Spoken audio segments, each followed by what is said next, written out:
देखो भाई, next alkaloid हमारे पास आता है क्यूनिन। तो जो क्यूनिन होता है ये क्यूनोलिन एल्कलॉइड्स वाली कैटेगरी के अंदर लाई करते हैं। कहाँ से मिलते हैं हमें? जावा के अंदर एक सिंचोना नाम का ट्री है, उसकी बाग से हमें क्यूनोलिन एल्कलॉइड्स मिलते हैं।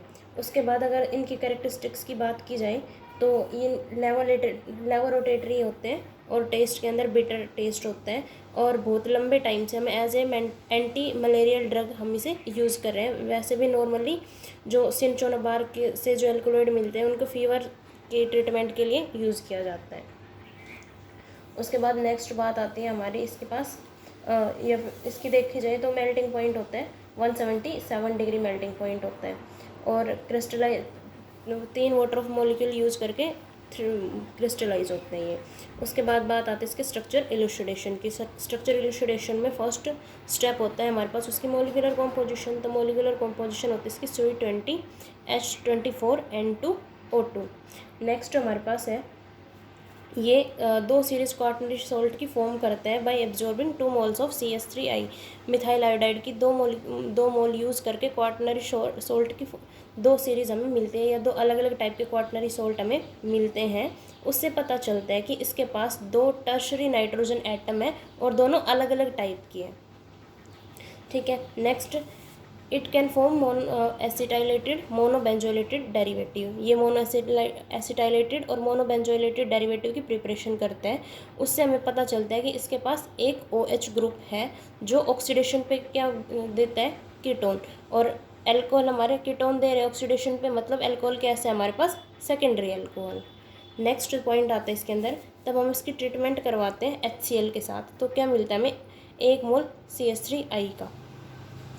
तो इससे क्या पता चलता है कि इसके पास क्या है? एक मिथॉक्सी ग्रुप प्रेजेंट है। ठीक है, नेक्स्ट कैटालिटिक हाइड्रोजनेशन करवाने पे क्या करता है? 1 मोल हाइड्रोजन यूज़ होती है। 1 मोल हाइड्रोजन यूज़ हुई है मतलब क्या है? कितने डबल बॉन्ड है? एक क्या है इसके अंदर? डबल बॉन्ड प्रेजेंट है। उसके बाद तब इसकी ऑक्सीडेशन करवाते हैं, माइल्ड ऑक्सीडेशन KMnO4 के साथ।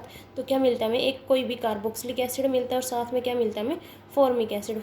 तो ये कोई भी कार्बोक्सिलिक एसिड वाला ग्रुप मिला और साथ में क्या निकला? Formic acid. मतलब क्लीवेज ऐसे हुई है कि इसके पास क्या प्रेजेंट है? कोई विनाइल ग्रुप प्रेजेंट है। तो इसकी वजह से तो एसिटिक ये फॉर्मिक एसिड मिला है और बाकी इसकी वजह से क्या मिला है हमें? जो भी अदर कार्बोक्सिलिक एसिड बच गया वो वाला। नेक्स्ट बात आती है, तब हमने क्विनिन की रिएक्शन करवाई कॉन्सेंट्रेटेड पोटाशियम हाइड्रोक्साइड के साथ। तो हमें मिलता है 6 मिथॉक्सी क्यूनोलिन और साथ में लिपिडिन। अब जो ये 6 मिथॉक्सी क्यूनोलिन और लिपिडिन मिले, इनसे हमें क्या पता चलता है कि इसके पास इस टाइप का क्यूनोलिन टाइप का न्यूक्लियस प्रेजेंट है। ठीक है, और यही बात जो सिंचोइन होता है वो भी क्या देता है? क्यूनोलिन और लेपिडिन। तो इनसे पता चलता है कि जो क्यूनिन है वो हमारी क्या है? मिथॉक्सी सिंकोनाइन है। उसके बाद नेक्स्ट आती है, तब हमने इसकी ऑक्सीडेशन करवाई क्रोमिक एसिड के साथ। तब हमने क्रोमिक एसिड के साथ इसकी रिडक्शन ऑक्सीडेशन करवाई तो हमें मिले 2 प्रोडक्ट, एक तो क्यूनिक एसिड और दूसरा मैरोक्यूनिन। तो एक तो मिला क्यूनिनिक एसिड और दूसरा मैरोक्यूनिन। तो अब क्या करेंगे? हम एक एक करके दोनों की स्ट्रक्चर देखेंगे, पहले क्यूनिनिक एसिड की और बाद में मैरोक्यूनिन की। तो देखो, फर्स्ट बात आती है हमारे पास किसकी? Structure of quininic acid. तो क्यूनिनिक एसिड का मोलिकुलर कॉन्स्टिट्यूशन कितना हो गया? C11H9NO3 पता चल गया। उसके बाद तब हमने इसकी रिएक्शन करवाई सोडा लाइम के साथ। सोडा लाइम के साथ रिएक्शन करवाई तो हमें मिला 6 मिथॉक्सी क्यूनिलोन। तो अब जो ये 6 मिथॉक्सी ग्रुप ये पोजीशन मिली है इसकी 6 पोजीशन पर मिथॉक्सी ग्रुप। तो इससे हमें क्या पता चलता है कि इसी टाइप का कुछ न्यूक्लियस है। फिर ये तो पता चल गया कि भाई इसके पास एक मिथॉक्सी ग्रुप प्रेजेंट है और क्यूनोलिन टाइप का न्यूक्लियस है। अब ये देखना था कि 6th पोजीशन पे ही है तो उसे कंफर्म किया गया था। तब हमने इसकी रिएक्शन करवाई HCl के साथ और फिर इसका डिकार्बोक्सिलेशन करवाया तो हमें मिला 6 हाइड्रोक्सी क्यूनोलिन। मतलब जो ये मिथॉक्सी ग्रुप है ये कहाँ पे जुड़ा हुआ है? इसके 6th पोजीशन पे ही जुड़ा हुआ है। फर्दर इसकी तब हमने क्या करवाई? ऑक्सीडेशन करवाई क्रोमियम ऑक्साइड के साथ तो हमें मिला पिरिडिन 234 ट्राई कार्बोक्सिलिक एसिड।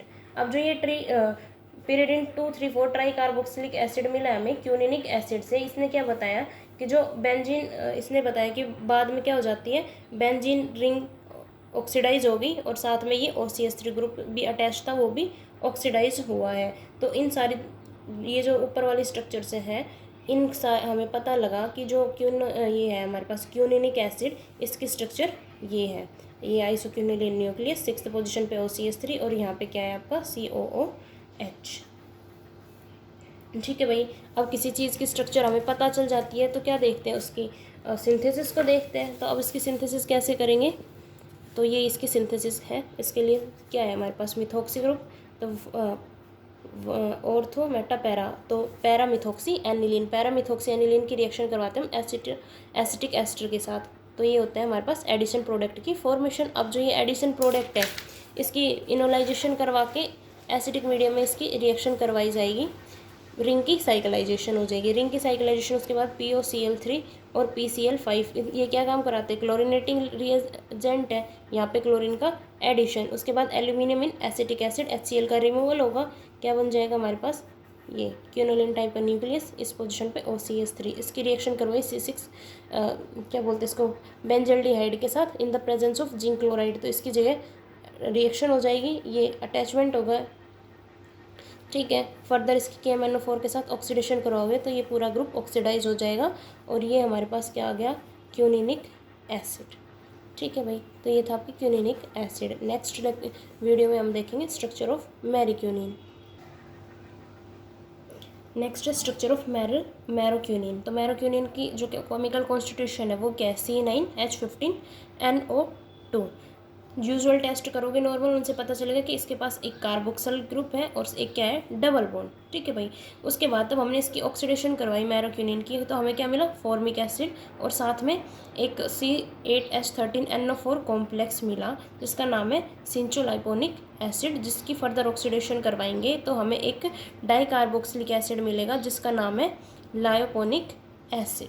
ठीक है। अब जो ये फॉर्मिक एसिड बना है, ये क्या बताता है कि हमारे पास क्या है, कोई विनाइल ग्रुप प्रेजेंट है मैरोक्यूनिन के अंदर।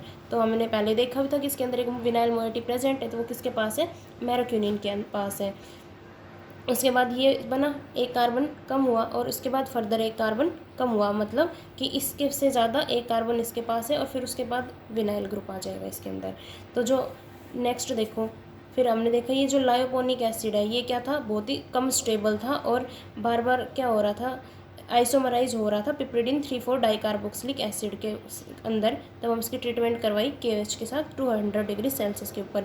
तो यहाँ से हमें पता चला कि जो लाइपोनिक एसिड है ये क्या होना चाहिए, पिप्रिडिन 3,4 डाइकार्बोक्सिलिक एसिड हो सकता है। तो यहाँ से हमें लायोपोनिक एसिड की स्ट्रक्चर मिली। अब हमने क्या देखा था, सिंचोलापोनिक एसिड था, ये एक कार्बन एक्स्ट्रा था इसके अंदर। तो अब यहाँ से क्या पता चला कि भाई इस, और ये था हमारे पास डाइकार्बोक्सिलिक एसिड, वो था मोनोकार्बोक्सिलिक एसिड। मतलब यहाँ पे कहीं मतलब है तो वो भी डाइकार्बोक्सिलिक एसिड, लेकिन एक कार्बन एक्स्ट्रा है इधर साइड चेन में की प्रेजेंस में हो नहीं सकता, तो मतलब एक कार्बन एक्स्ट्रा है। तो इसके बेस पे हमने क्या बताया कि जो सिंचोल लाइपोनिक एसिड है उसके पास एक CH2 ग्रुप ज़्यादा है, तो क्या हो सकता है, या तो स्ट्रक्चर ये हो सकती है कि CH2COH ये बन जाए, या फिर ये वाली स्ट्रक्चर हो सकती है। जो सिंचोलापोनिक एसिड है वो हमने क्या देखा कि ये मिलेगी, क्यों, क्योंकि तब हमने इसकी रिएक्शन करवाई कंसनट्रेटेड H2SO4 के साथ। तो क्या मिला हमें, गामा पिकोलोन की फॉर्मेशन की वजह से हमें ये पता चला भाई COH ग्रुप डिकार्बोक्सिलेशन हो गया, तो ये वाला निकल गया और वे वाला भी निकल गया। अब गामा पिकोलिन की फॉर्मेशन मतलब ये CH3 ग्रुप आने की वजह से क्या पता चला कि ये जो एक्स्ट्रा CH2 ग्रुप था वो इस वाली पोजीशन पे है। तो ये क्या हो गया हमारे पास, सिंकोलाइपोनिक एसिड की फॉर्मेशन स्ट्रक्चर हो गई।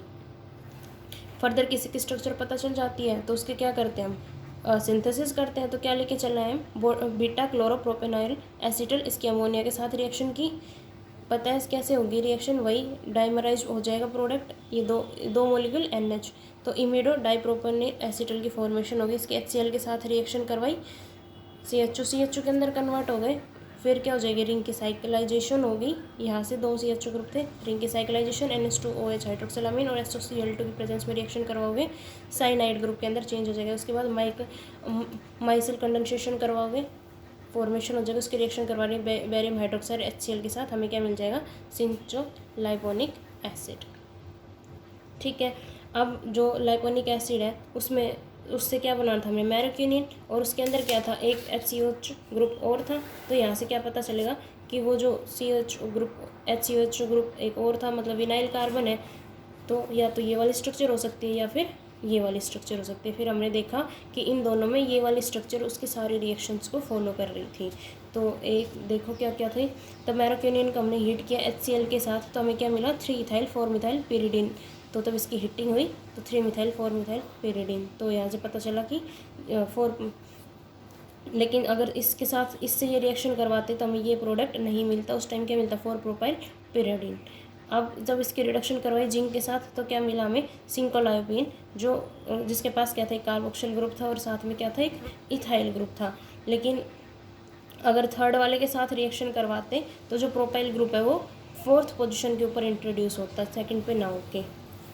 तो इन सारी चीज़ों की वजह से हमें क्या पता चला कि जो मैरोक्यूनिन है उसकी स्ट्रक्चर ये वाली है।